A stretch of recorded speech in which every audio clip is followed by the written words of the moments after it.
Você sente culpa quando você para de fazer coisas e descansa um pouco?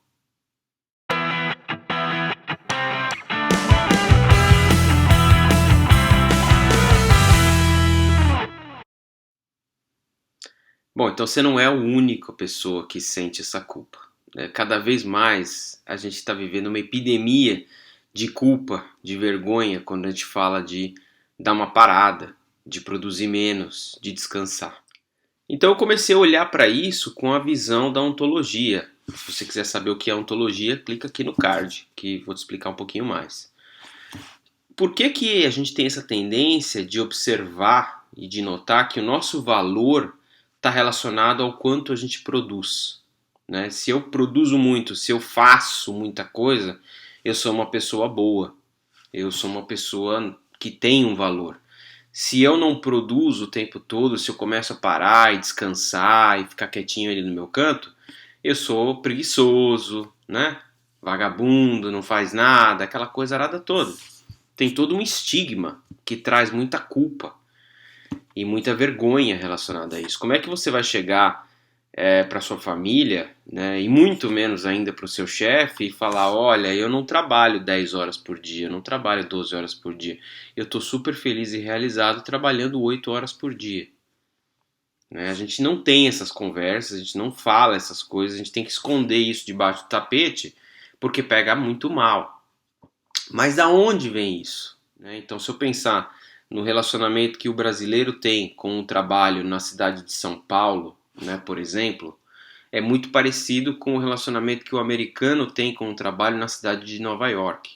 Porque são crenças relacionadas à cultura do país, mas também são crenças relacionadas ao momento histórico em que a gente vive. Né? A gente está em 2021, com acesso à internet, com mídias sociais e tudo mais, e a gente carrega desde ali, principalmente da Revolução Industrial, há 300 anos atrás, até um pouco mais, essa ideia de que produzir mais é melhor, fazer mais é melhor, o valor está na produção, o valor está em fazer. E basta você ver hoje, quando você olha notícias, cada vez mais o que a gente escuta e repete é como que está o PIB do país, o PIB está crescendo, como é que está a economia das famílias, como é que está a renda das famílias. Então, PIB, você cria PIB como? Trabalhando, produzindo, né?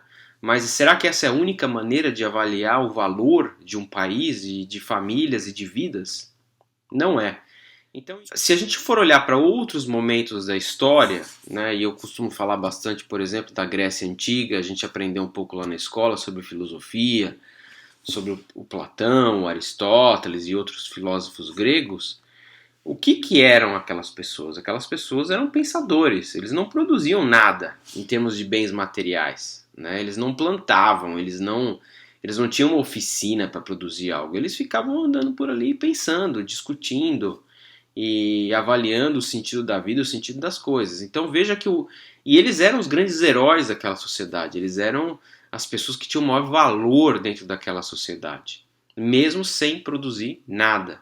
Daí aquela brincadeira, né, até de mau gosto, que muitas pessoas fazem. Eu lembro quando eu estava na escola, no ensino médio, e cheguei a pensar inclusive em fazer filosofia, e teve colegas que me falaram, pô, você vai fazer filosofia? Filosofia é coisa de vagabundo, né? Você não vai conseguir emprego, você também não vai fazer nada, você vai ficar o quê? Só pensando na vida? É uma piada preconceituosa, por quê? Porque a gente está olhando para a filosofia com esse olhar de que a única coisa que importa é produzir. Então aquilo que não envolve produção não tem valor, não tem valor. Para mostrar essa ideia de que produzir mais é uma crença do momento histórico que a gente vive, eu não preciso ir tão longe lá para trás como na Grécia Antiga. Eu posso olhar para as Américas, se eu pensar no continente americano há 500, a 600 anos atrás, quem vivia aqui nas Américas eram os índios. Então os índios também não tinham na rotina deles essa ideia de produzir, produzir, produzir. Eles tinham uma rotina de caça, de trazer o alimento, ou de coleta, de coletar os alimentos, trazer de volta para a tribo, e eles tinham seus momentos de lazer, eles tinham seu momento de aproveitar e de ficar ali exercendo o ócio. Daí essa ideia até do ócio como uma coisa boa, né? Não fazer nada é algo bom, é algo que eu preciso me permitir ter. Ou se eu for olhar para a Europa, até naquele momento histórico, a ideia da nobreza que estava ali ao redor do rei e exercia uma posição importante na sociedade, uma posição de status. E o que essa nobreza de fato produzia? Praticamente nada, porque isso veio até antes da Revolução Industrial. Então, daí a gente vê nos filmes e tudo mais, aquela ideia das roupas que eles utilizavam, dos balés e dos bailes e aquela coisa toda. Eram pessoas que cultuavam as artes, que patrocinavam as artes, mas eram pessoas que trabalhavam no sentido de que a gente conhece hoje de trabalho? Não. Então, a gente está na hora da gente começar a olhar para isso como também assim, poxa, peraí, é uma crença histórica que foi colocada para mim desde que eu nasci. E daí vira difícil eu me separar disso, né? Para quem assistiu o filme Matrix, e quem não assistiu recomendo, o primeiro é sensacional. Se você já nasce dentro de uma bolha de pensamentos e crenças do que é certo e do que é errado, para você se separar disso e olhar e falar, não, peraí, não é assim que as coisas são. É assim que as coisas foram contadas para mim. Para você se separar é muito difícil, mas é possível. Então, cada vez mais eu vejo, gente, tanto aí no Brasil quanto aqui nos Estados Unidos, pessoas da Europa também, vivendo esse desafio. Pessoas que agora saindo de uma pandemia falam, puxa, eu passei os últimos anos da minha vida trabalhando 12 horas por dia, 14 horas por dia e tendo essa ideia de que tem que trabalhar cada vez mais e produzir no final de semana inclusive. Então, como é que eu me liberto de tudo isso? Como é que eu faço construir uma vida que faça mais sentido para mim? Então, esse é o meu convite para vocês. Está na hora da gente voltar e sair dessa pandemia e começar a ter conversas diferentes com os nossos gestores, com os nossos colegas e começar também, independente do que outras pessoas falam para nós, começar a tomar decisões, porque no final das contas eu estou no controle da minha vida. Tem muita coisa que eu controlo. Então tem muitas decisões que você controla. Por exemplo, eu trabalho para um chefe que é um workaholic total. A pessoa me liga sexta-feira, 7 horas da noite, 8 horas da noite. Não atende o telefone. Você controla isso. Não atenda o telefone.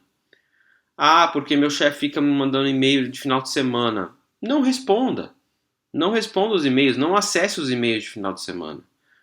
Eu vou ser mandado embora se eu não fizer isso. Será? Será que você vai ser mandado embora de fato? Que tal você testar um pouquinho o limite? Começa a testar um pouco mais o limite. Não, vamos sair dessa crença de que a gente tem que agradar o chefe o tempo todo, porque essa é uma outra crença também. Não é uma verdade fundamental. Então esse é o convite que eu quero fazer para vocês. E eu estou tentando exercer isso na minha vida também. Assim, vamos olhar para a ideia de produção como algo que depende. Serve para mim em algumas situações, produzir muito, ser produtivo é bacana em algumas situações, em outras situações não é. Então, o meu valor não está relacionado simplesmente à quantidade de coisas que eu faço, que eu produzo. Também está relacionado às reflexões que eu tenho, aos momentos de contemplação que eu tenho, aos momentos de ficar sentado, quietinho, olhando para a natureza, aos pensamentos que vêm, às reflexões que vêm, a estar presente para minha família, sem pensar em trabalho, sem ficar olhando para celular, para tela, para nada. O valor da vida está muito nisso também. A curtir um passeio na natureza, sem distrações eletrônicas e nada disso. Vamos curtir um pouquinho esse lado da vida? Esse é o meu convite para você.